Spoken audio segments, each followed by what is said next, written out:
하나님 아버지, 오늘도 주시는 그 말씀 앞에 우리가 귀를 기울입니다. 주님께서 이 시간 우리 마음속에 있는 것들을 하나하나 드러내시고 하나님의 말씀이 우리에게 보여주시는 새로운 것들을 하나님 온 마음으로 받아들이며 그 하나님의 나라의 영광을 오늘도 살게 하여 주시옵소서. 예수님 이름으로 기도드립니다. 아멘. 요한일서의 말씀을 통해서 우리가 함께 나누고 있는 이 빛 되신 그 하나님의 그 모든 모습들에 대해서 우리가 좀 생각을 할 때 우리가 매일매일 그 예수 그리스도의 빛 앞에, 하나님의 빛 앞에 서고 있는가 다시 한번 질문해 볼 필요 있습니다. 우리 한번 옆에 있는 분들을 보시면서 서로 한번 문안의 인사를 하셨으면 좋겠습니다. 빛 되신 하나님 안에 계시지요? 이렇게.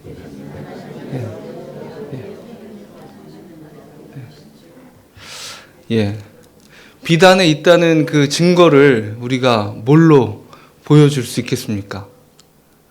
빛 안에 있다는 그 증거를 우리가 예수 그리스도 안에 있는 그 사랑으로 보여줘야 될 것입니다.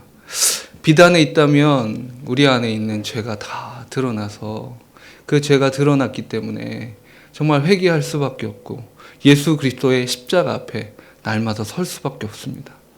그러니 빛 가운데 계십니까? 라는 고백은 오늘도 예수 그리스도의 십자가 앞에 서 계십니까? 오늘도 예수님의 은혜가 아니면 살 수 없는 인생을 살고 계십니까? 이렇게 고백하는 것입니다. 다시 한번 옆 사람 보시면서 물어보시겠습니다. 오늘도 예수님의 십자가가 꼭 필요한 그 인생을 사셨습니까? 이렇게 물어보십시오.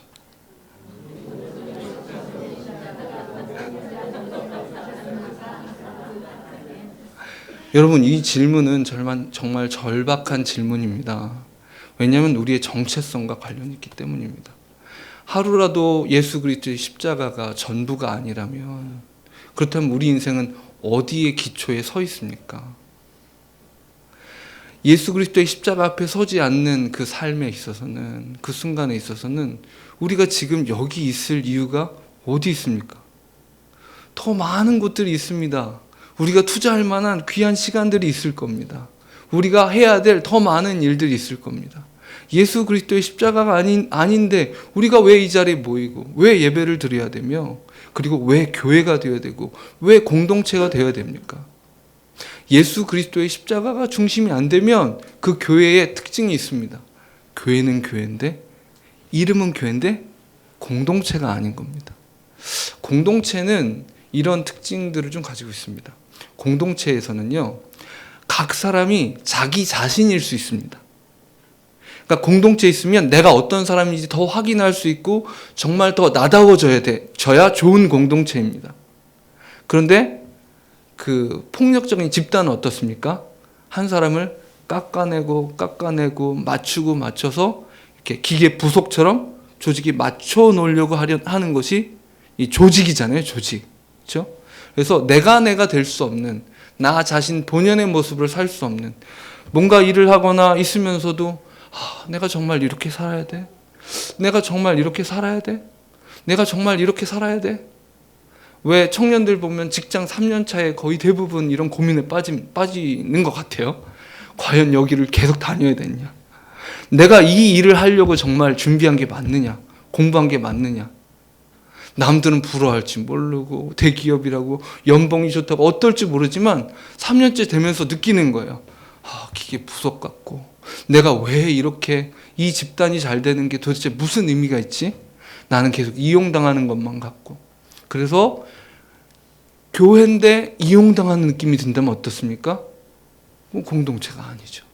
이름만 공동체이지, 이름만 교회이지 참된 그리스도의 공동체의 삶을 살지 못하는 겁니다. 왜 그렇게 됩니까?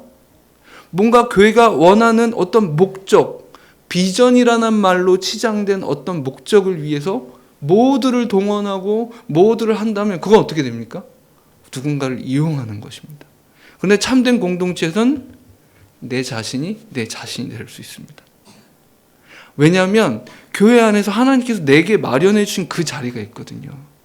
그 자리에서 하나님이 주신 재능과 은사에 따라서 정말 내가 이러라고 태어났구나.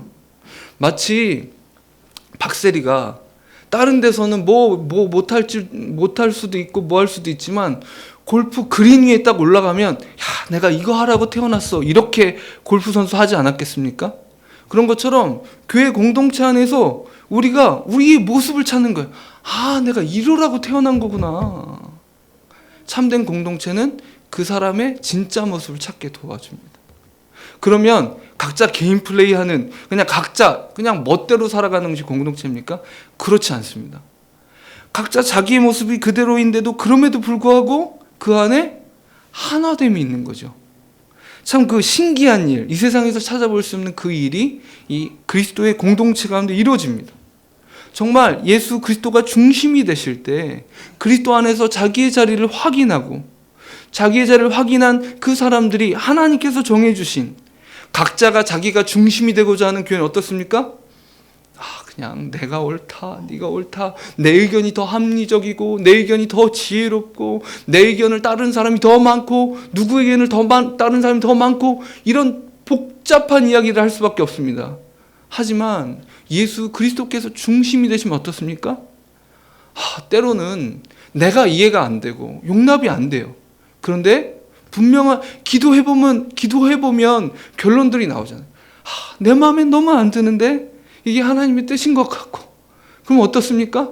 그 일에 따르는 거죠. 예수 그리스도가 중심이 안 되면 이게 굴복이 안 됩니다. 주님, 나는 동의할 수 없습니다.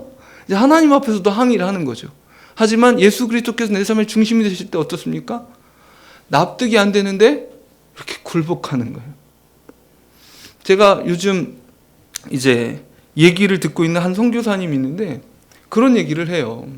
도시 전도를 하는 그런 그 선교 단체인데 이제 청소년들을 데려다가 불신 청소년들을 위해서 이렇게 공연팀을 이렇게 데려다가 이렇게 막 복음 전하는 그런 집회를 하는 팀들인데 새벽 기도를 하는데 참 희한한 생각이 들었대요.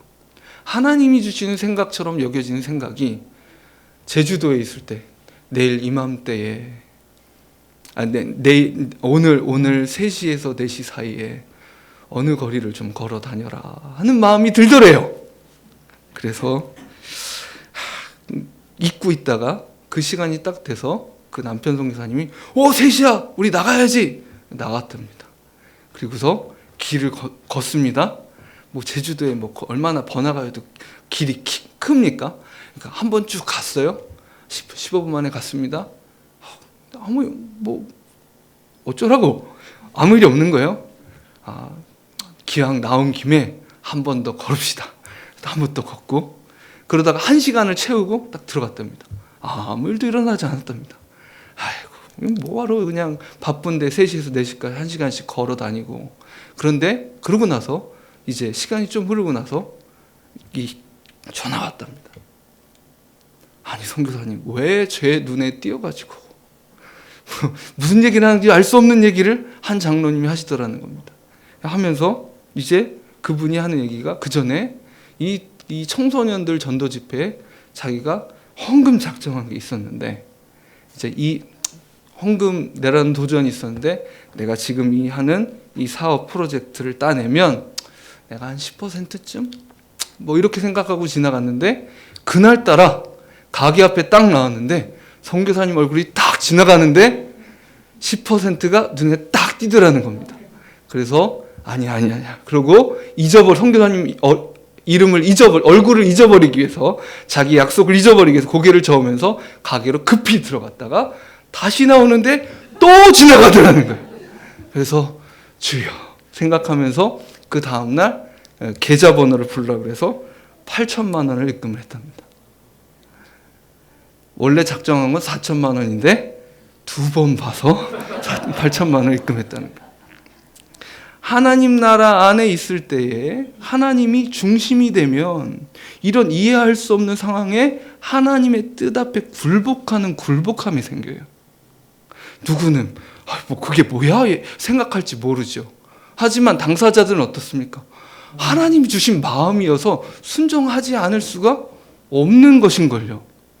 하나님이 내게 주신 소원이어서 다른 사람 아무도 모르지만 그냥 머릿속으로 스쳐갔지만 하나님이 내 증인이신데 나의 인생의 주인이신 하나님께서 내게 이렇게 말씀하신데 어찌할 도리가 없는 것이죠. 이게 예수 그리스도가 매일매일 중심이 될 때 뭐 이렇게 갑자기 뭐 이런 제가 말씀드린 것 같은 극적인 상황들이 모두 벌어지진 않지만 삶의 정말 작은 순종들로부터 시작해서 그리스도께서 주인 되신 그 확인들이 일어납니다. 마치 우리가 삶을 살아갈 때 야, 이게 정말 드라마다. 이게 누가 각본을 짰어? 하나님이 짜셨죠. 나는 내 안에 계신 예수 그리스도를 쫓아가고 누구는 또 그 안에 계신 예수 그리스도를 쫓아가다 보니까 지휘자 되신 교양국의 지휘자 되신 예수 그리스도께서 지휘하시니까 누구는 북치고 누구는 피리를 불지만 그것이 아름다운 음악이 되어가는 것이 이 참된 공동체 가운데 일어나는 일인 것입니다. 빛 가운데 드러날 때, 빛 가운데 서 있는 사람들은 날마다 예수 그리스도를 바라보면서 그 앞에 내 연약함을 확인해요. 그런데 항상 기쁜 것은 어떻습니까? 연약함에도 불구하고 주님이 우리를 사용하신다는 사실입니다. 나도 부족하고 너도 부족한데 십자가 앞에 서니 주님이 마치 퍼즐 그림을 맞추듯이 우리 한 사람 한 사람을 맞춰가시는 거예요. 마치 부부가 확인하게 되지 않습니까? 처음에는 너무너무 좋고 너무너무 좋은 부분들, 와, 우린 왜 이렇게 서로 잘 맞을까 감탄했을지 모르지만 어느 순간 콩깍지가 이제 탁 떨어져 나가면서 보이죠. 아니 이걸 다 감추고 살았단 말이야. 사기당한 느낌? 혹은 이렇게 우리가 이렇게 다를 수가 있었을까? 그런데 시간이 지나면서 하나님께서 두 사람을 닮아가게 하시고 두 사람의 그 다름이 왜 다르게 하셨는지, 야, 이때를 위함이구나. 처음에 생각할 때에는 그저 거친 재료들만 있는 것 같았는데 하나님은 부부로 두 사람을 불러주셨을 때에 그 두 사람이 평생을 함께 할 때 그려낼 달아지고 깎아져서 완성될 그 그림을 보고 계시니, 이게 작업을 하고 계시니 이게 얼마나 하나님께서 정말 우리를 하나 되게 하신 은혜가 큽니까? 이 빛 가운데 있는 사람들은 그래서 서로를 사랑할 수 있게 됩니다. 자신을 빛 가운데 세우시고 또 한 형제를 빛 가운데 세우셔서 우리를 함께 빛 가운데 거하게 하시고 참된 교제를 누리게 하시는 하나님이시기 때문입니다. 그런데 이런 이 거리낌 없는 교제, 이 거리낌 없는 교제를 할 때 이제 오늘 본문 말씀에 이 글을 왜 썼는지, 요한일서를 왜 썼는지 반복해서 이야기하고 있습니다. 12절 말씀 한번 읽어보겠습니다. 시작. 자녀들아, 내가 너희에게 쓰는 것은 너희 죄가 그의 이름으로 말미암아 사함을 받았으며. 기회를 뭐라고 얘기합니까? 너희가 죄를 용서받았기 때문이다. 죄를 용서받았기 때문에 내가 이 이야기를 하는 거다. 그 다음에 13절 말씀 읽어보겠습니다. 시작. 아비들아, 내가 너희에게 쓰는 것은 너희가 태초부터 계신 이를 알았으며. 내가 이 말씀을 너희에게 하는 이유는 너희가 태초부터 계신 창조주 하나님, 너희들의 인생을 계획하시고 너희들의 길을 예비하신 바로 그 태초부터 계신 이를 너희가 알기 때문에, 말씀으로 창조하신 그 예수 그리스도, 말씀이신 그 예수 그리스도, 태초부터 계신 그 하나님을 너희가 알기 때문에 그 하나님을 아는 너희에게 이걸 쓴다. 청년들아 읽어보겠습니다. 시작. 청년들아, 내가 너희에게 쓴 것은 너희가 강하고 하나님의 말씀이 너희 안에 거하시며 너희가 흉악한 자를 이겼습니다. 또 말씀하시기를, 이 글을 쓰는 것은, 이 성경을 쓰는 것은 너희가 이제는 그 죄악의 노예처럼 칙칙 끌려다니고 그 정말 습관적으로 그냥 작은 일에도 내가 끊임없이 저울질하는 거죠. 내가 하나님의 말씀을 따를까? 내가 내 이익을 따를까? 내가 무엇을 할까? 끊임없이 이 세상이 전부인 것처럼 살아갔던 그 영적인 어린 시절, 그 시절이 아니라 이제는 강해져서 이제는 든든하게 세워진 거죠.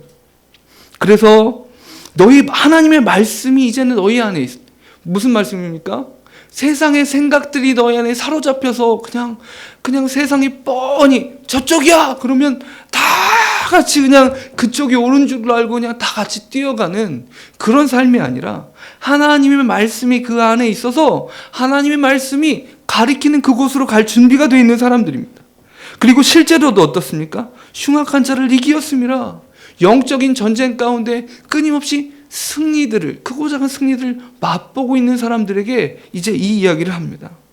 그런데 이 이야기를 하면서 이렇게 권면하는 겁니다. 15절 말씀 읽어보겠습니다. 이 세상이나 세상에 있는 것들을 사랑하지 말라. 누구든지 세상을 사랑하면 아버지의 사랑이 그 안에 있지 아니하니.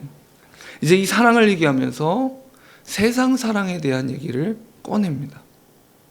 여러분, 끊임없이 우리의 신앙생활을 메마르게 하고 우리 신앙생활의 생기를 없애버리는 이유가 바로 이 세상 사랑에 있습니다.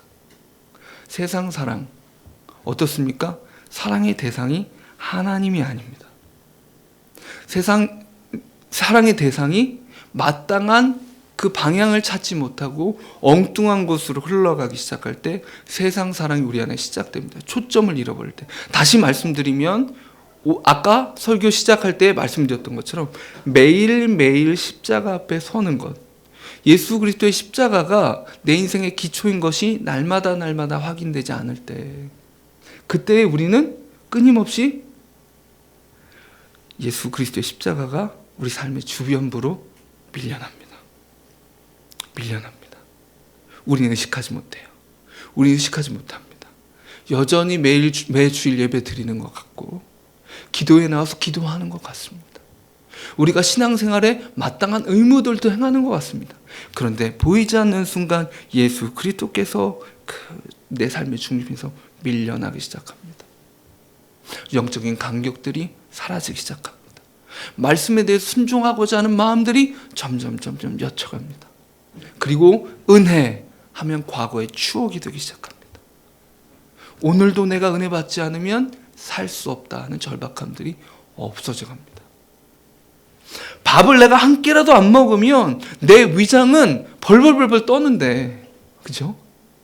아우성을 치잖아요. 정말 그거 외에는 보이지 않잖아요. 청년들과 함께 성경 공부할 때, 그리고 또 함께 청소년들과 함께 나눌 때,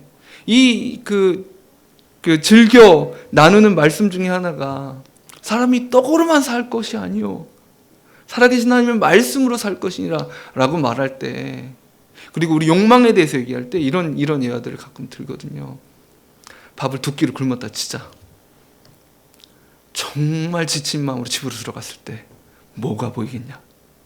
그러면 이렇게 거의 두세 가지 중에 하나입니다. 냉장고, 밥통, 또 혹은 이렇게 음식 바로 하든지, 우리 마음속에 그것이 결핍되어 있을 때 오직 그거밖에 보이지 않잖아요. 밥을 먹은 다음에야 집안이 난장판 된 것도 보이는 것이고, 밥을 먹어서 배가 좀 채워진 다음에야 그제야 다른 할 일도 생각나고, 사람이 그러지 않습니까? 우리가 영적으로 건강함을 유지하고 있다면 어때야 되겠습니까? 은혜 받지 못하면 다른 것이 보이지 않는 것이죠. 마땅한 영적인 갈급함에 사로잡히게 되어 있습니다. 하나님 품을 향한 그리움에 사로잡힙니다. 어린아이가 저희 집에서 매일 겪는 일입니다. 아침에 일어나자마자 어떻게 합니까? 엄마를 찾죠. 그 어떤 것도 위로가 될 수 없습니다. 가끔 성공할 때가 있지만 제가 달려가도 거부당합니다. 제가 아무리 이리 와봐, 아빠가 안아줄게, 그래도 몸부림을 치고 엄마를 찾습니다. 이 아이의 가장 필요한 필요는 뭡니까? 엄마입니다. 심지어는 밤에 오줌이 마려워서 일어났어요. 오줌이 마려워서 일어나면 화장실에 혼자 가겠습니까? 엄마를 찾습니다. 여러분 잘 보십시오. 이 아이의 배변에 대한 욕구가 누구를 찾게 만들었습니까? 엄마를 찾게 만들었습니다. 우리의 욕망은 이것을 위해 창조된 것입니다. 우리가 배가 고프면 누구를 찾아야 됩니까? 하나님을 찾아야 됩니다. 내 삶에 문제가 생기면 무엇을 찾아야 됩니까? 하나님을 찾아야 됩니다. 자동차 사고가 나면 누구를 먼저 찾아야 됩니까? 보험회사가 아니라 하나님입니다. 우리 모든 문제와 모든 욕망들이 하나님을 향한 안내자가 되어야 되는데 그 초점들이 멀어지기 시작할 때 우리 어떻습니까? 사랑의 대상을 잃어버리고 우리 마음속엔 우리는 하나님을 닮아서 사랑하도록 되어 있습니다. 그런데 하나님을 사랑하는 데 실패할 때 우리 마음은 다른 것을 향해서 흘러가게 되어 있습니다. 세상을 사랑하는 마음으로. 합당하게 빛 대신 하나님을 바라보지 못하고 빛 대신 하나님을 사모하지 못할 때 어떻습니까? 우리 감추고 싶잖아요. 우리 감추고 싶어요. 하나님 앞에 서고 싶지 않아요. 아담이 그랬던 것처럼 그냥 나무 뒤에 숨었던 것처럼 빛 대신 그 하나님이 사모함이 되지 않는 거예요. 그분을 사랑하는 데 실패할 때에 나의 안전을 추구하게 됩니다. 어린아이가 안전을 추구하는 최고의 방책은 엄마를 찾는 건데 어린아이가 엄마를 찾지 않고 자기 안전을 도모한다고 생각해 보십시오. 어처구니 없는 일이죠. 그런데 그런 일이 일어나기도 합니다. 엄마가 정서가 너무 안 좋으면 아이들이 우리 그 유아기 애착이라고 하죠. 애착이 잘 일어나지 않으면 엄마를 찾지 않습니다. 엄마를 거부하죠. 아동기 애착이 잘 일어나지 않은 아이들 중에는 이런 10대 때 이런 일을 합니다. 종종 아주 손쉽게 가출을 합니다. 왜 그럴까요? 집 밖이 더 안전하기 때문입니다. 얼마나 비참한 삶이에요, 그죠? 우리 집이 더 위험해요.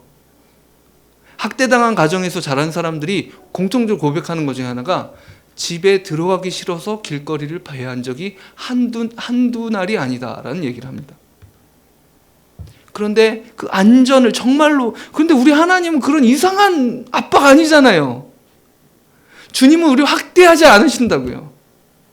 그런데 우리가 이 하나님을 온전히 바라보게 되면 하나님을 바라보는 마음으로 그 마음으로 사람들까지도 바라보게 됩니다. 근데 우리가 하나님을 바라보지 못하면요, 어떻게 보냐면 사람을 바라보는 마음으로 하나님을 이해합니다. 그러니까 이런 거 있죠. 우리 아빠가 좀 나한테 정말 무뚝뚝하고 불친절한 분이었어 라는 생각을 가지고 있는 사람이 하나님의 은혜 앞에 서지 못하면 신앙생활을 하면서 어떻게 해요? 하나님이 나에게 무뚝뚝하고 불친절하고 이런 분일 것 같은 느낌이 드는 거죠. 그런데 그가 빛 가운데 계신 하나님 앞에 온전히 서면 어떻게 됩니까? 자신의 권위자를 향한 마음 자체가 치유가 돼요. 제가 제 경험으로 하나를 말씀드릴게요. 이런 겁니다. 제가 10대 시절 어머니와 안 친했습니다. 정말 안 친했습니다. 엄마랑 말을 섞는 것도 싫었습니다. 저희 어머니랑 참 사이가 안 좋았습니다. 왜냐하면 저희 어머니는 치매이신 할머니를 돌보느라 너무 힘드셨고 그 스트레스를 때로 저에게 퍼붓기도 하셨거든요. 너무 사이가 안 좋았습니다. 그런데 하나님께서 은혜를 주시면서 제가 하나님을 만나고 하나님을 만난 그 자리에서 처음 했던 일이, 그 자리에 저는 중고등부 보조교사를 쫓아갔고 저희 어머니 중고등부 정교사였습니다. 그래서 은혜 받은 뒤에 맨 처음 하나님께서 하게 하신 일이 어머니를 찾아가서 어머니 죄송해요. 그리고 어머니도 하나님 주신 마음이 미안하다 내가. 그래서 정말 하나님 주신 화해가 있었습니다. 근데 그 뒤로 일어난 일이 어머니랑 너무 친해졌어요. 아버지가 불평할 정도로 친해졌습니다. 밤에 잠을 안 자고 새벽까지 어머니랑 얘기를 하느라고, 결혼 전까지 그 일이 너무 마음에 붙어서 아버지가 화를 내신 적도 있을 정도로 정말 정반대로 친해졌습니다. 그 뒤에 일어난 일이 뭐냐면 제가 교회에 있는 어머니 또래 모든 여집사님들과도 친해졌습니다. 희한하죠? 정말로 희한하게 친해졌어요. 그전에는 그러지 않았는데 여집사님들이 다 친근해요. 다 우리 어머니 같아요. 여러분, 은혜로 어떤 중요한 관계가 만져지면 다른 관계들이 다 이렇게 열립니다. 하나님의 빛 가운데 설 때, 그 은혜 앞에 설 때 우리가 서로서로 이렇게 깊이 사랑하게 되고 정말 온전한 사랑의 방향들을 찾는데, 그 사랑의 방향들이 흩어져 갈 때 우리는 하나님을 통해서 세상을 바라보는 것이 아니라 세상에 비추어서 하나님 바라보게 되는 것입니다. 그러니 얼마나 왜곡되어 있겠습니까? 얼마나 우리의 신앙생활이 세상의 계산기를 가지고 우리 신앙생활을 계산하기 시작합니다. 나의 시간에 대해서, 나의 물질에 대해서, 나의 자원에 대해서 끊임없이 세상의 계산기를 가져다가 그것을 비춰내니까 끊임없이 세상의 가치가 교회로 흘러다니게 됩니다. 여러분, 수도 파이프가 끊임없이 한 10% 이상이 샌다고 얘기하잖아요. 그죠? 끊임없이 수도 파이프 온전하지 않아서 그냥 물이 우리 수도세 그만 많이 내는데 땅속으로 새는 게 그렇게 많다는 거예요. 그런데 그러지 않으면 어떤 일이 일어나냐면 밖에 있는 오염물질이 수도 파이프 안으로 이렇게 들어가 버립니다. 한동안 수돗물 공급이 멈췄다가 다시 틀면 어떻게 됩니까? 시뻘건 물이 나오는데 녹물이 아니고 그 녹물이 항상 거기 있으면 이 사람들이 그걸 먹고 살겠습니까? 그게 아니라 수돗물이 압력이 있어서 바깥으로 뿜어져 나가지 않으면 바깥에 있는 오염물질이 안으로 들어가 버리는 그런 일이 벌어집니다. 한동안 수돗물을 흐르고 나면 어떻습니까? 또 그게 다 배출되고 나면 맑은 물이 흘러가는 거죠. 하나님을 향한 사랑으로 우리가 온전히 마음이 집중되어서 그분의 사랑이 우리 마음을 가득 채워서 흘러넘치면 우린 그 하나님의 은혜의 빛 가운데 세상을 바라볼 수 있습니다. 그런데 정반대로 우리가 하나님의 은혜 앞에, 그 사랑 앞에 집중하지 못하면 끊임없이 세상의 가치관이 가정으로 흘러들어와요. 끊임없이 세상의 가치관이 교회로 흘러들어와요. 세상 사랑을 품고 있는 사람들이 온전한 신앙생활을 할 수 없습니다. 죽어가는 것입니다. 세상에 있는 것을 사랑하지 말라. 누구든지 세상을 사랑하면 아버지의 사랑이 그 안에 있지 아니하니. 여러분, 수도 파이프의 비유로 이걸 이해하시면 정말 자연스러우실 것 같아요. 하나님을 사랑하지 않으면 세상 사랑이 우리 가운데 들어올 수밖에 없습니다, 여러분. 다시 한번 옆에 분을 보고 좀 친절하게 말고요, 좀 의미심장하게 여쭤보십시오. 하나님을 사랑하십니까?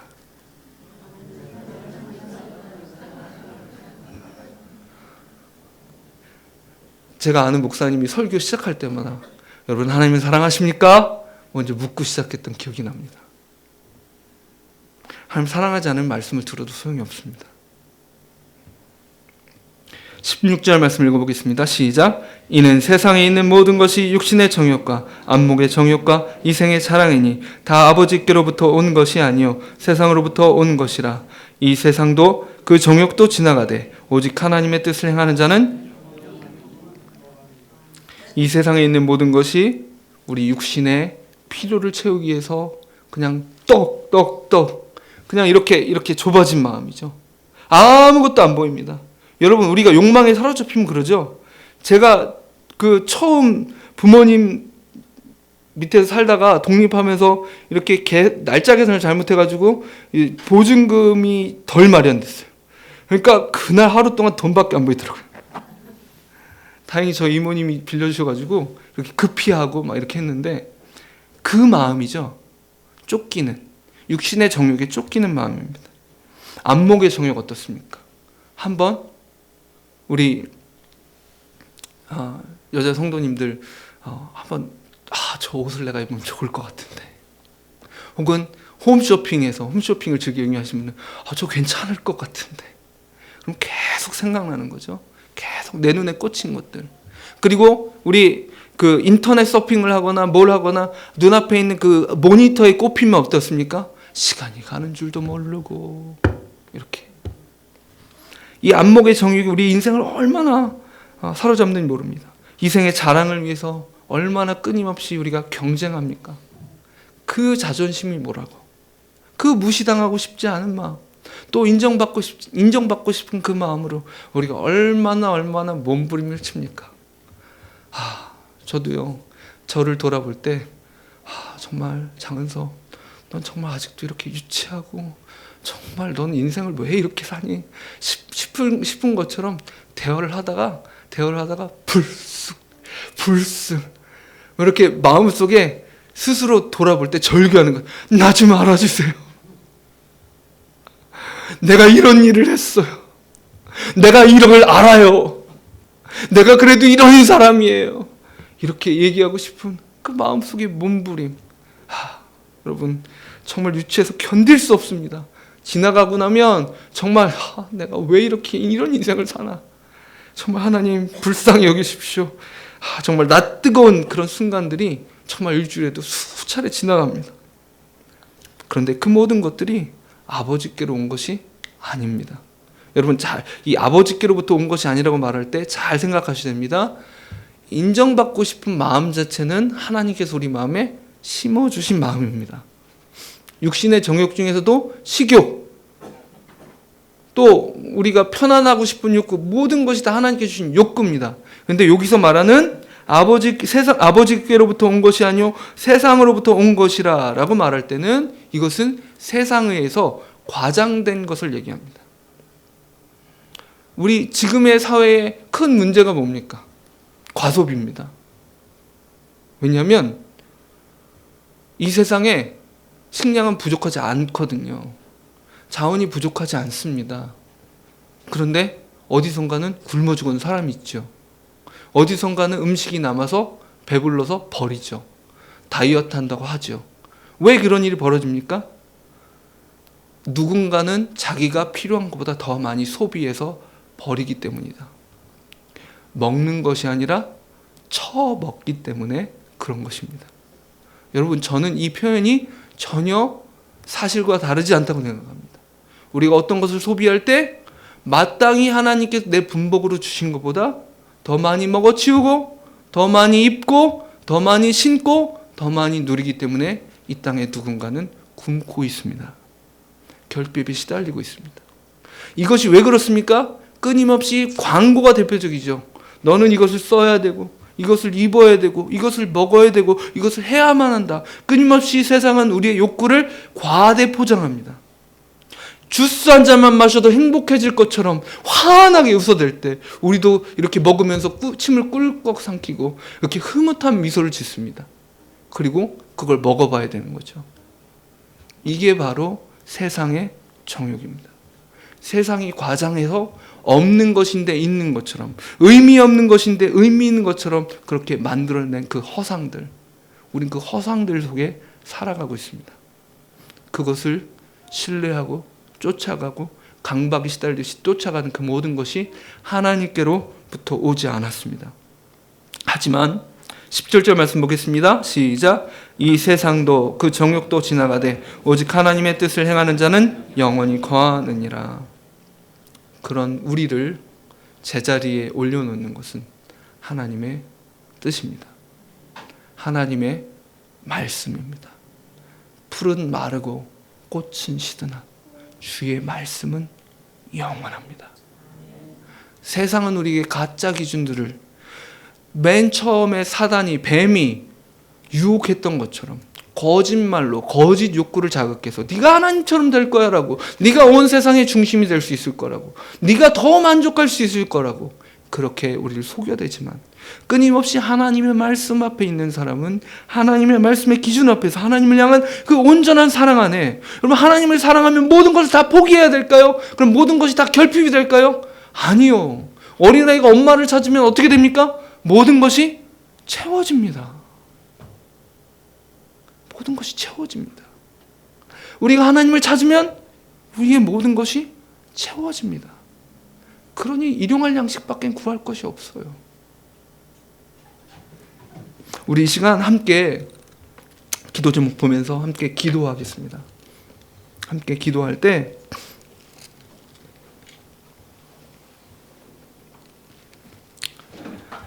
우리 세상이 아닌 하나님을 사랑하는 삶을 살게 해달라고, 또 우리에게 하나님의 말씀이 전부가 되어서 세상의 정욕에 그렇게 헷갈리는 삶이 아니라 영원한 나라를 바라볼 수 있게 해달라고, 그리고 또 한 가지 우리의 과장된 그 정욕들, 하나하나 예수 그리스도의 십자가 앞에 못 박아버리고 정말 나에게 필요한 것들, 필요한 것에 만족하고 오히려 남고 넘치는 것은 정말 나눌 수 있는 그러한 은혜를 허락해 달라고 우리가 함께 기도하겠습니다.